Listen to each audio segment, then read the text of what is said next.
বিসমিল্লাহির রহমানির রহিম। Journey academy YouTube চ্যানেলের পক্ষ থেকে আবারও সবাইকে স্বাগত জানাচ্ছি।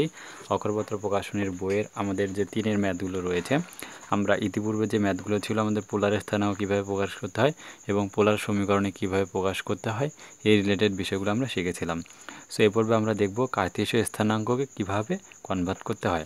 অর্থাৎ কার্তেশীয় স্থানাঙ্কের জন্য আমরা জানি যে এক্স, ওয়াই আকারে কোনো বিন্দু থাকবে, সে বিন্দু আকারে প্রকাশ করতে পারলেই আমাদের হচ্ছে কার্তেশীয় আকার। কিন্তু এখানে আমাদের থাকবে অবশ্যই পোলার আকার দেওয়া থাকবে, যা আর এবং থিটা আমাদের দেয়া থাকবে। সো এই পোলার আকারকে আমাদের কার্তেশীয় স্থানাঙ্কে প্রকাশ করতে হবে। সো আমরা এই 3-এর 4টা ম্যাথ আমরা এই পর্বে দেখার চেষ্টা করব। তাহলে শুরুতে আমাদের বলতে হবে, ধরি যে আমাদের 1 নম্বরটার জন্য এত বিন্দুটির কার্তেশীয় স্থানাঙ্ক এক্স, ওয়াই।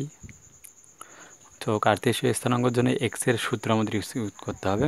তো এক্স সাথে ভূমির সাথে, তাই এক্স সমান ছিল সূত্র আমাদের আর কস থিটা, আর ওয়াই থাকা লম্বের সাথে থাকে লম্ব বাই অতিভুজ মানে সাইন, অর্থাৎ আর সাইন থিটা। সো আমাদের x equals to r cos theta এবং y equals to r sine theta, এই দুটো সূত্র অ্যাপ্লাই করে আমরা মানগুলো এখান থেকে বের করে নিতে পারবো। সো তাই আমরা বলতে পারি এক্স ইকুয়ালস টু ফর্মুলা হচ্ছে আমাদের আর কস থিটা, বাট তাহলে এখানে আমাদের বলে দিতে হয় থিটা, এখান থেকে আমরা বলে দিতে হবে অতএব আর ইকুয়ালস টু 2 এবং থিটা ইকুয়ালস টু কত আমাদের pi by, theta equals to minus pi by 6। তো আমরা এখানে এখন মান বসাই দিব। আর এর মান হচ্ছে 2 into cos minus pi by 6। তো এখন আমাদের কজের ক্ষেত্রে আমরা কি জানি, কস মাইনাস থিটা ত্রিকোণমিতির ক্ষেত্রে আমরা কি জানি যে কস মাইনাস থিটা হলে কি হয়, আমাদের এরকম যদি চিন্তা করি এখান থেকে কস মাইনাস সামথিং, মানে ত্রিকোণমিতির বেসিক থেকে যদি কেউ যদি ত্রিকোণমিতির বেসিক ক্লিয়ার না হয় আমি ডিসক্রিপশন বক্সে লিঙ্ক দিয়ে দিব, সেখান থেকে আপনারা আমাদের সেই 2টা ভিডিও আছে বেসিকের জন্য, সেই 2টা বেসিক ভিডিও দেখে নিতে পারেন। সো কজের ক্ষেত্রে আমাদের হয় কস মাইনাস থিটা, নিজের বাড়িতে হয় জন্য এটা পজিটিভ হয়, তাই কস থিটা আমাদের কবে। সো এই ক্ষেত্রে কী হবে, তাহলে 2 কস থিটা বলতে এখানে আমাদের পাই বাই 6, তাহলে আমরা পাচ্ছি 2 into cos pi by 6, cos 3 degree. আমরা জানি কস 3 ডিগ্রির মান কত জানি আমরা, √3/2, অর্থাৎ এখান থেকে পাচ্ছি √3। তাহলে আমরা এক্সের মানটা পেয়ে গেছি, আমাদের একইভাবে ওয়াইয়ের মানটা বের করতে হবে। সো আমি এখানে ওয়াইয়ের এদিকে সাইডে নিচ্ছি, ওয়াই ইকুয়ালস টু, ওয়াই সূত্র হচ্ছে আর সাইন থিটা ফর্মুলা আমাদের ইউজ করতে হবে। সো আর এর আমাদের আর থাকবে আর সাইন থাকবে, আর এর থিটা হচ্ছে আমাদের মাইনাস পাই বাই 6। তো সাইন মাইনাস থিটার জন্য কি হয়, সাইন মাইনাস খেতে পারবে না, কারণ সাইন মাইনাস থিটা হলে চতুর্থ চতুর্ভাগে অন্যের বাড়ি, তাই সাইনের জন্য মাইনাস হবে, তাই আর মাইনাসটা সামনে আসবে পাই বাই 6।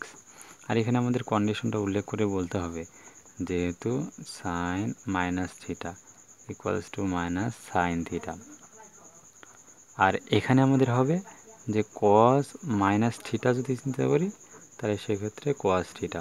সো আমরা এই 2টা ফর্মুলা আমরা এখানে উল্লেখ করে বলে দিব। তাহলে এখান থেকে হবে মাইনাস আর এর মান হচ্ছে 2 into sine pi by 6, sine pi by 6 মানে কত, আমরা ডাইরেক্ট মান বসে দিব, সাইন 3 ডিগ্রির মান হচ্ছে হাফ, তাহলে 2 ক্যান্সেল আউট হলে -1। তাহলে আমরা বলবো অতএব নির্ণয় বিন্দুর স্থানাঙ্ক -√3, -1। তো এবার আমরা দ্বিতীয় যে অংশটা রয়েছে তার জন্য আমরা ধরে নিচ্ছি একদম সেমভাবে আমরা লেখার চেষ্টা করব যে এত বিন্দুটির কার্তেশীয় স্থানাঙ্ক এক্স, ওয়াই। তো এখান থেকে আমাদের অতএব বলতে পারি কত, আর এর মানটা কত হবে আমাদের, এখান থেকে আর ইকুয়ালস টু 4 এবং থিটা ইকুয়ালস টু কত হবে 11 পাই বাই 6। ওকে, আমাদের এখান থেকে আমাদের এক্সের মান বের করতে হবে, তাই আমরা এখন লিখব, এখন এক্স ইকুয়ালস টু আমাদের এক্সের ফর্মুলা কি ছিল, আর কস থিটা, কারণ ভূমির সাথে আমাদের এক্স থাকে, হ্যাঁ, কারণ আমরা বেসিক সূত্র থেকে আমরা জানি। আমরা এখানে মান বসাই দেব, আর এর মান হচ্ছে 4 ইন্টু কসের মান বসাই দেব, থিটার মান হচ্ছে 11 পাই বাই 6। এখন এই অংশটা আমাদের ক্যালকুলেশন করে লিখতে হবে। আমরা চাইলে অংশটা ক্যালকুলেটর দিয়ে একবারে লিখতে পারি, আমরা ছোটো করেও লিখতে পারি। আমরা একটু ছোটো করব, তাহলে এখানে কিভাবে ছোটো করা যায়, ত্রিকোণমিতির বেসিক থেকে আমরা জানি 6 × 12, 12 থেকে একবার দিলে আমাদের 11 আসবে, তাই কস, তাহলে twice pi minus pi by 6, তাহলে 6 × 12, 12 থেকে 1 বলে 11 পাই বাই 6, জাস্ট আমরা ছোটো করে নিচ্ছি। তাহলে এখানে কী হচ্ছে, তাহলে 4 ইন্টু, তাহলে এটা জোর হলে কোনো পরিবর্তন নেই, ত্রিকোণমিতি অনুপাত যা আছে তাই। কারণ এটা কার বাড়িতে যায় তা আমাদের হিসাব করতে হবে। সো আমরা হিসাব করি 290 টয়েস পাই, তাহলে 1 পাই, 2 পাই, মাইনাস সামথিং, তাহলে 4 নাম্বার বাড়ি। 4 নাম্বার বাড়িটা কার? 4 নাম্বার বাড়িটা কজের বাড়ি, তাই সেক্ষেত্রে কজ হবে নিজের বাড়ি, তাই কজ যা আছে তাই এখানে পজিটিভে হবে π/6। কজ π/6 মানে কজ কয় ডিগ্রি? কজ হচ্ছে 30 ডিগ্রি, আর কজ 30 ডিগ্রি মানে আমরা কত জানি? কজের পাশে কয়টা আঙ্গুল আছে? একটা আঙ্গুল এখানে আমাদের কজ 0 30, কজের পাশে 3টা আঙ্গুল আছে, তাই মানে √3/2, তাহলে 4 × √3/2, তাহলে এখানে রেজাল্ট পাচ্ছি আমরা 2√3। সো এটা আমরা পাচ্ছি কজের ক্ষেত্রে একটা ভ্যালু পাচ্ছি 2√3। দেন একইভাবে আমাদের ওয়াইয়ের মানটা বের করতে হবে। আমি সাইডে নিচ্ছি, আপনারা নিচে নিচে লিখবেন। সো y = r sin θ, তাহলে আর এর মান হচ্ছে 4, সাইন থাকবে, আর থিটার মানটা বসাই দিব। থিটা হচ্ছে 11 π/6, তাহলে 4 × একইভাবে সাইনের জন্য এখানে ইউজ হবে, তাহলে 11 পাই মাইনাস হচ্ছে কত 4×2 = 12, 1 বেলে 11, তাহলে এখানে আবারও যাবে সাইন কার বাড়ি পড়ছে এবার অন্যের বাড়ি, তার জন্য সাইন কী হবে? মাইনাস হবে, তাই মাইনাস হবে, জোর পরিবর্তন নাই, সাইন π/6, তাহলে এখানে আবার -4 আসছে, সাইন π/30 মানে π/6 মানে 30, সাইন 30 ডিগ্রি মান হচ্ছে হাফ, তাহলে এখানে হচ্ছে আমাদের কত? -2। তাহলে আমাদের নিম্নবিন্দুর স্থানাঙ্ক 2√3, -2। তাহলে আমাদের পরবর্তী যে 3 নাম্বার ম্যাথটা রয়েছে তার জন্য আমরা সেমভাবে লিখব, একই রকম যে ভাষা লিখব। ধরি এত বিন্দুটির কার্তেশীয় স্থানাঙ্ক আমাদের x, y, তবে অতএব আমাদের এখান থেকে θ = আমরা r এর মান কত পাবো? r হচ্ছে 4 এবং থিটার ভ্যালু হচ্ছে আমাদের 30। তো প্রত্যেকটার জন্য আমরা ধরি মনে হয় লিখিনি, তো আমরা এখানে অবশ্যই ধরি বলবো, ধরি অথবা মনে করি দিয়ে আমরা বলবো, অথবা আমরা এখানে নিচ্ছি মনে করি, তাহলে আমাদের হচ্ছে। দেন আমরা এখান থেকে বের করতে পারবো এখন x এর মানটা আমরা বের করে নিব। তাহলে x এর সূত্রটা হচ্ছে r cos θ, তাহলে 4 × cos হচ্ছে 30, তাহলে cos 3 ডিগ্রি মান পর cos-এর পাশে কয়টা আঙ্গুল? 3টা, √3/2, 4 × √3/2, এখানে পাচ্ছি হচ্ছে 2√3। দেন আমরা y এর মানটা বের করতে চাচ্ছি, তাহলে y এর সূত্রটা কি হবে? y = r sin θ, so r এর মান কত? 4, আর সাইন কত? সাইন 30, সাইন 3 ডিগ্রি মান কত আমরা জানি? সাইন 3 ডিগ্রি মান হচ্ছে হাফ, 4 × হাফ = কত? 2। তাহলে অতএব আমাদের নির্ণয় স্থানাঙ্ক বের করো, নির্ণয় স্থানাঙ্ক 2√3, হচ্ছে 2। তাহলে আমি আশা করব আপনারা খুব সহজভাবে বিষয়টা বুঝতে পেরেছেন। সো এরপর আমাদের রয়েছে লাস্ট এই কার্তেশীয় স্থানাঙ্ক প্রকাশ করার জন্য আরেকটা আমাদের পোলার স্থানাঙ্ক রয়েছে, এটাও কার্তেশীয়। সো আমরা একইভাবে লিখে ফেলব যে ধরি এত বিন্দুটির কার্তেশীয় স্থানাঙ্ক x, y, তাহলে এখান থেকে আমাদের r এর ভ্যালু কত হবে?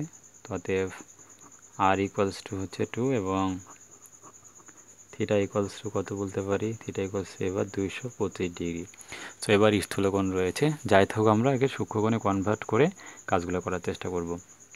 তাহলে আগের সেম কথায় আমাদের বলতে হবে, তাহলে x এর সূত্রটা কী ছিল? x সমান হচ্ছে x এর ভূমি থাকে, তার মানে r cos θ, এখানে r এর ভ্যালু বসাই দিব, r এর ভ্যালু হচ্ছে 2 আর হচ্ছে cos 225। এখন 225-এর তো ফর্মুলা আমাদের নাই, তাই 225-কে আমরা ভেঙে নিব, 2 × 90 ডিগ্রি 180, 180 থেকে 45 যোগ করে দিলে আমাদের হচ্ছে, অথবা 3 × 90 মাইনাস আমাদের 45 করে দিলেও হবে আমাদের, জাস্ট যে যেটা সুবিধা মনে হয় করতে পারেন। আমি জোর করে নিয়ে করতেছি কারণ সুবিধা হবে। সো এটা এখন কার বাড়িতে যায় সেটা আমাদের হিসাব করতে হবে। সো 290, 190, 290 প্লাস সামথিং 3 নাম্বার চতুর্ভাগ, 3 নাম্বার চতুর্ভাগটা ট্যান আর কোয়াডের বাড়ি আসছে কজ অন্যের বাড়ি, তাই হচ্ছে মাইনাস, তাই 2 থাকবে, আর যেহেতু জোর তাই কজই থাকবে, cos 45 ডিগ্রি। 2 × cos 45 ডিগ্রি মান আমরা কত জানি? cos 45 ডিগ্রি মান হচ্ছে 1/√2। ওকে, দেন আমরা যদি এখানে ক্যালকুলেশন করি, লবের √2 × √2 লেখা যায়, তাকে √2 দিয়ে ভাগ, অর্থাৎ তাহলে একটা √2 থাকবে, -√2। ওকে, দেন আরও একটা আমাদের মান বের করতে হবে। আমরা ওয়াই ইকুয়ালস টু আর একটা মান নিয়ে নিচ্ছি আর সাইন থিটা ওয়াইয়ের ক্ষেত্রে। সো আর এর মান বসাই দিচ্ছি, আর এর মান 2 আর সাইন হচ্ছে 225। তো একই কথা আমাদের এখানে 2 ইন্টু সাইনের ক্ষেত্রেও একই জিনিস, 2 ইন্টু 90 যোগ 45। দেন আমাদের এখানে কাজ করতে হচ্ছে, তাহলে 2 ইন্টু এখানে সাইন কার বাড়ি যায়, অন্যের বাড়ি, তাই সাইনের জন্য মানে তৃতীয় চতুর্ভাগ সাইনের অন্যের বাড়ি, তাই মাইনাস, এর জোর পরিবর্তন নাই, সাইন 45। তার মাইনাসটা সামনে নিয়ে নিচ্ছি, 2 ইন্টু সাইন 45 ডিগ্রি মান 1/√2। তাহলে এটা একদম সিম্পল, যা থাকে তাই, এটা মানে হচ্ছে -√2, কারণ এটা দুইটা √2 লেখা যায়, একটা √2 দিয়ে কাটা গেলে √2ই থাকবে। সো অতএব নির্ণয় বিন্দুর স্থানাঙ্ক -√2। সো এই হচ্ছে আমাদের কার্তেশীয় স্থানাঙ্ক রিলেটেড যে ম্যাথগুলো ছিল, আমি করে দিলাম আপনাদের, যে পোলার থেকে কীভাবে কার্তেশীয় এবং কার্তেশীয় থেকে পোলার কীভাবে কনভার্ট করতে হয়। সো আমরা এর পরবর্তী পর্বে যে আমাদের 4 টাইপের অঙ্কগুলো রয়েছে, সমীকরণ কার্তেশীয় সমীকরণে প্রকাশ করতে হবে, সো সেই পর্বগুলো আলোচনা করব। তো সেই পর্বগুলো দেখার আমাদের পর্বটি শেষ করতেছি। যারা আমাদের প্রস্তুতি প্রোগ্রামেতে আসেন তাদের এই টাইপগুলো এমসিকিউর জন্য বলবো, এমসিকিউ পরীক্ষার জন্য আসে, তা আপনারা ভালোভাবে নোট করে গ্রুপে পাঠিয়ে দিবেন। So thank you watching my video.